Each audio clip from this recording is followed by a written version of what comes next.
मेरी ज़रूरत हो तो भाग दो। ईशा भी उससे कल से नाराज़ थी। न वो उपटन की रस्म में उसके पास आई और न ही मेहंदी की रस्म के बाद। अनंत को समझ नहीं आ रहा था कि उसने यहाँ इंडिया आकर ठीक किया या गलत। तभी दरवाजे पर हल्की सी दस्तक के साथ दरवाज़ा खुल गया। अनंत ने पलट के आने वाले को देखा। तुम यहाँ क्यों आई हो? अनंत के माथे पर बल पड़े। आपको क्या प्रॉब्लम है? शादी कर लो ना मुझसे। उसकी बात पे अनंत ने हैरत से उसे देखा। Are you in your sense? Yes I am. अब बस राज़ी हो जाएं और अपना गुस्सा ख़त्म करें। ज़िंदगी को मुस्कुरा के जीना सीखें। शादी का मतलब जानती हो? अब की बार अनंत 2 कदम का फासला तय करते हुए उसके करीब आते हुए पूछने लगा। हाँ जानती हूँ। 18 साल की हूँ, कोई दूध पीती बच्ची नहीं। मुझे तो तुम बच्ची ही लग रही हो। अनंत ने उसकी बात पे लब भींचे हुए कहा। पूरे 15 साल बड़ा हूँ मैं तुमसे। एक बच्ची का बाप भी हूँ और तुम सिर्फ 18 साल की। इस शादी से पीछे हट जाओ, क्योंकि तुम में इतनी जान नहीं कि तुम मेरी शिद्दत और जुनून का बर्दाश्त कर सको। अनंत शुक्ला ने उस छोटी सी लड़की को देखते हुए गंभीर और सख्त लहजे में कहा। मुझे ईशा के साथ रहना है हमेशा के लिए। प्लीज़ अनंत भैया, मुझसे शादी कर लीजिए। वो अपनी ख्वाहिश का इजहार करती हुई उसकी बात को पूरी तरह से इग्नोर कर गई। 2 कदम के फासले पर आते ही वो उसके चेहरे की मासूमियत को देखकर बोला। सिर्फ ईशा नहीं, उसके पापा के साथ भी रहना पड़ेगा, एक ही कमरे में, एक बिस्तर पर। अब की बार अनंत ने उसे डरा के पीछे हटाना चाहा, लेकिन वो राशि थी। एक बार जो ठान लेती तो पीछे नहीं हटती। जबकि अनंत की खुली बातें सुनती अपने गालों को दहकने से न रोक पाई। नज़र उठाकर इस खूबसूरत पर्सनैलिटी के मालिक मर्द को देखा तो एक पल में शर्मा गई।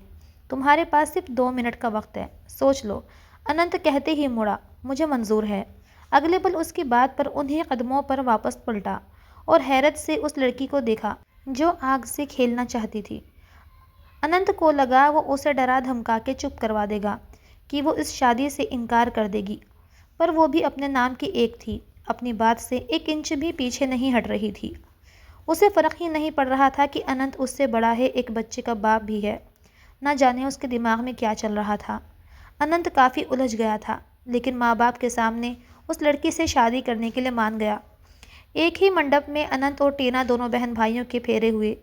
चारों तरफ एक दूसरे को लोगों ने बधाई दी। राशि की तरफ से उसका कोई भी रिश्तेदार नहीं था जो शादी में शामिल होता।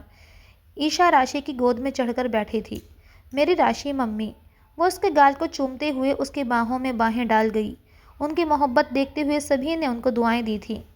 खाने वगैरह से फारिग होते ही टीना और राशि को एक साथ बाहर लाया गया। दोनों ही बेहद खूबसूरत लग रही थी। राशि ईशा का हाथ थामे परियों की चाल चलती उसके साथ बाहर आई। दोनों ने सेम मैचिंग की। बेटी को आता देख अनंत अपनी जगह से उठ खड़ा हुआ। टीना के पति नितिन ने टीना का हाथ थामे उसके स्टेज पर चढ़ने में मदद की। उसके बाद राशि ने स्टेज की तरफ बढ़ना चाहा, लेकिन अनंत ने उसकी तरफ अपना हाथ नहीं बढ़ाया, बल्कि आगे बढ़कर ईशा को अपनी गोद में भर लिया। राशि का दिल जोरों से धड़का। वो वहीं खड़ी आंसू पीते खुद ही स्टेज से ऊपर को आने लगी कि बुरी तरह लड़खड़ाई। इससे पहले कि वो ज़मीन पर गिर जाती, अनंत ने उसकी कमर में हाथ डालकर उसे अचानक से खींचकर अपने गले से लगाया। एक बाजू में उसने ईशा को उठाया हुआ था, जबकि दूसरी बाजू से उसने राशि को संभाला हुआ था। इस लम्हे को मयंक ने कैमरे में कैद किया था, जबकि शुक्ला जी अपने बेटे को इस तरह देखकर मुस्कुरा रहे थे। वाकई 2-2 बच्चियों को संभालना दिल गुर्दे का काम था, और ये काम अनंत ही कर सकता था। ईशा मेरी जान, आज दादू के पास सोएंगी, कल से फिर आप राशि मम्मी के पास सो जाना। संजना जी उसे कब से अपने साथ ले जाने पर मना रही थी, लेकिन वो है कि राशि की गोद में घुसी हुई बैठी थी। नहीं जाना मैंने, राशि मम्मी के साथ ही रहना है। राशि मम्मी, मुझे कहानी सुनाए ना। ईशा उसकी गोद में सर रख कर लेटी थी। राशि उसका माथा चूमते हुए उसे कहानी सुनाने लगी। वो बहुत गौर से उसकी कहानियाँ सुन रही थी। संजना उसको देखते मुस्कुराती हुई बाहर निकल गई।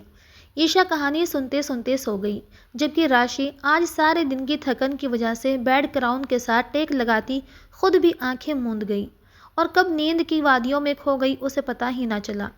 अनंत रूम में आया तो उन्हें इस तरह सोता देख पहले तो ठिठक गया, फिर धीरे से आगे बढ़ता ईशा को अपनी गोद में उठाकर उसे साथ वाले रूम में ले गया, जहाँ ईशा का प्यारा सा बेड लगा हुआ था। उसका दरवाज़ा अनंत के रूम में भी खुलता था। उसे सुलाते, अच्छी तरह कंफर्टर देते वो अपने रूम में वापस आया। सामने उस 18 साल की लड़की को देखकर वो माथा मसल गया और सर झटकते हुए शॉवर लेने चला गया। वापस लौटा तो राशि अभी भी गहरी नींद में थी। अनंत अपने गीले बालों को सुखाता मिरर से उसके नाजुक वजूद को देखता खुद पर परफ्यूम की बारिश करता चला गया। धीरे से उसके पास आकर बिस्तर पर बैठा। कितने मज़े से वो उसकी नींद उड़ा के खुद नींद के मज़े लूट रही थी। अनंत उसके पास बैठे हुए ही उसको खींच के तकिए पर लिटा गया। उसके ऊपर झुकते हुए उसके चेहरे को तकता हुआ एक पल को उसके मासूम चेहरे में खो सा गया। वो बहुत मासूम थी। उसका चेहरा, उसकी खूबसूरती, उसकी मासूमियत, उसकी पवित्रता की जीता जागता सबूत थी। पहली बार किसी लड़की ने उसका दिल धड़काया था, वो भी उससे आधी उम्र की थी। उसके चेहरे पर अपने नरम गरम सांसें छोड़ता वो उसे नींद से जगाने में कामयाब हो गया। ईशा, ईशा, ईशा कहाँ है? उसने उठते ही अपनी गोद में ईशा को नहीं पाया तो बेइख्तियार उसका पूछ बैठी। ईशा अपने रूम में सो रही है। वैसे आज की रात सुहाग की रात है, तो फिर अपने सुहाग पर ध्यान दो। अनंत की इस बात पर राशि के हाथ पैर ठंडे पड़े थे। मुझे घबराहट हो रही है, प्लीज़ ऐसा ना करें। राशि ने गहरा सांस भरते हुए कहा। गहरी सांस भरने से उसकी नाजुक खूबसूरती और बढ़ने लगी। अनंत अपना आप खोता हुआ बिना कुछ कहे उसके लबों पर झुका था। राशि की तो सांसें ही गले में अटक गईं। उसकी बात पूरी सुने बिना ही वो उस पर अपनी मनमर्जियाँ चला रहा था। अनंत भैया, श्श्श, क्या हो गया है? क्यों भैया भैया लगा रखा है? भैया बोलने के लिए शादी की थी क्या? अनंत ने बिस्तर पर गिरते हुए अब की बार उसे खींच के अपने ऊपर करके उसकी पीठ पर अपने हाथ की पकड़ मजबूत की। वो उसकी कमर पर धीरे धीरे दबाव बढ़ाता जा रहा था। इसी तरह लम्हा लम्हा राशि के सांसों की तरतीब बढ़ती जा रही थी। उसकी धड़कनों का शोर अनंत को अपने सीने में धड़कता महसूस हो रहा था। उसका दुपट्टा धीरे से उतारते हुए एक तरफ रखा तो उसका सुनहरा रूप खुलकर सामने आ गया। अनंत के गले में गिल्टी पड़ती मालूम हुई। उसका हलक सूखता चला गया। You are so beautiful. वो भी प्यार से उसकी तारीफ करता उसके सर के पीछे से हाथ ले जाता और फिर से उसके लबों पर अपने लबों से पकड़ जमाई। इस बार वो उसके सांसों से अपनी सांसों को उलझाता हुआ आंखें मूंदता सब कुछ भूल गया। राशि ने उखड़ती सांसों से हल्के से उसे हटाना चाहा, जो अनंत ने किसी खातिर में न लाया। फिर धीरे धीरे पलटते हुए उसके ऊपर लेटता हुआ एक एक करके उसकी सारी ज्वेलरी उतार दी। राशि की सांसें और धड़कन तेज गति से धड़क रही थी। बहुत शौक था ना तुम्हें शादी का, अब भुगतो। उसका नाजुक सरापा देखते ही अनंत की आंखों में चमक उभरी थी। राशि शर्मो हया से दोहरी हुई जा रही थी। अनंत के हिसार में वो कतरा कतरा पिघलती नजरें झुकाए बैठी, आंखों में आंसू भर लाई थी। क्या हुआ? तुम तो बड़े दावे करके आई थी। बस ज़रा सा प्यार दिखाने पे ये हाल है। जब आखिरी हद तक अपनी मोहब्बतें लुटाऊंगा तब तो रोने ही लगोगी। अनंत ने ज़रा सा ऊपर होते हुए बैकग्राउंड से टेक लगाते हुए कहा। आपने इतनी ज़ोर से मेरे होंठों पर काटा है, मुझे जलन हो रही है। राशि ने अपने खून छलकाते होंठों की तरफ इशारा करते कहा। अच्छा, यहाँ आओ, इन पे मरहम लगा देते हैं। वो उसे बाजू से पकड़े अपनी ओर खींच गया। वो सीधा उसकी गोद में जा गिरी। उसकी बाहों को थामे अपने गर्दन के चारों तरफ हिसार बनाया और धीरे से उसके होंठों पर अपनी ज़बान का मरहम लगाता हुआ उसे शर्माने पर मजबूर कर गया। वो सर झुकाए उसके सीने में समा गई। अनंत हाथ बढ़ाकर लाइट्स ऑफ करके उस पर मोहब्बतों की शिद्दतें लुटाने लगा। कुछ ही देर में कमरे में प्यार भरी सरगोशियाँ गूंज रही थीं। सुबह राशि की आंख खुली तो वह अनंत की बाहों में दुनिया जहां को भूले सो रही थी।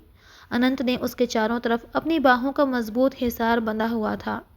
सुबह 5 बजे के बाद ही तो दोनों सोए थे और अब गहरी नींद से अचानक जागी उसे एकदम ईशा का ख्याल परेशान करने लगा। ईशा कहाँ गई होगी? उसकी बाहों में पड़ी सोच रही थी। खुद को मैक्सी में छुपाते हुए उठी कि तभी ईशा कमरे में एंटर हुई। आंखें नींद से बोझल हो रही थीं। राशि ने आगे बढ़कर उसे गोद में भरती हुई अपने साथ लिटा लिया। अनंत ने जरा सी आंखें खोलते हुए उन दोनों को देखा जो अब एक दूसरे में गुम होकर सो गई थीं। अनंत उनकी साइड से करवट लेता आंखें बंद कर गया। संजना जी ने मुलाजिमा के साथ मिलकर बच्चों के लिए नाश्ता लगाया और हर तरह से नाश्ते की टेबल को खाने से सजा दिया। राशि ने बेइंतहा प्यारा ड्रेस पहना था। अनंत ने उस पर शौक निगाहों से देखा। मेरी मोहब्बतों का रंग चढ़ गया है तुम पर और ज़्यादा खूबसूरत हो गई हो। राशि ने शर्माते हुए उसे देखा। चले नाश्ते पर, सब वेट कर रहे हैं। ईशा अनंत और राशि का हाथ थामे नीचे आ रही थी। दोनों ने संजना जी और शुक्ला जी के पैरों को छूते हुए उनसे आशीर्वाद लेकर डाइनिंग टेबल पर बैठे। सभी नाश्ते में बिजी हो गए। राशि ईशा को नाश्ता करवाती अनंत को पूरी तरह इग्नोर कर रही थी, बल्कि भूल चुकी थी कि उसकी अभी अभी शादी हुई है। उसी लम्हे हील की टिक टिक सुनते सभी चौंके। सबकी नज़रें दरवाजे की तरफ उठीं, जहाँ से एक लड़की शॉर्ट्स पहने अंदर एंटर हुई। अनंत उसको देखते ही खड़ा हुआ। ईशा की नज़र भी उस लड़की पर पड़ते ही वो डर के राशि की गोद में छुप गई। अनंत शुक्ला, तुम्हें क्या लगा तुम मेरी बेटी को मुझसे छीन के ले जाओगे और मैं चुपचाप तमाशा देखती रहूंगी?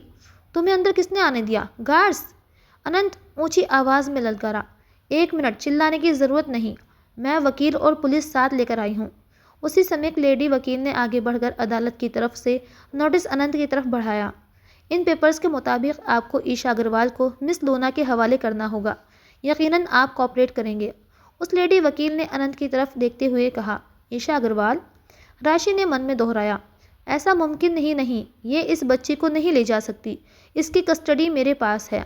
अनंत भी अपना गुस्सा दबाते हुए बोला, आप ठीक कह रहे हैं, लेकिन वो तब तक थी जब तक उसकी सगी माँ नहीं मिल जाती।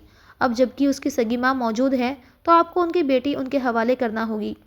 वकील की बात पर सभी दमबखुद उन्हें देखे जा रहे थे। अनंत, तुमने तो कहा था कि तुम्हारी बीवी मर गई है, फिर ये कहाँ से आ गई? शुक्ला जी की बात पर अनंत ने लब भींचे, जबकि लोना की आंखें चमक उठी थीं। बीवी? अमेजिंग! प्लीज़ अनंत, मेरी बेटी मेरे हवाले करो, लोना ने मुंह बनाते हुए कहा। ऐसे कैसे कर दो? मैं अपनी बेटी को किसी को नहीं दूंगी।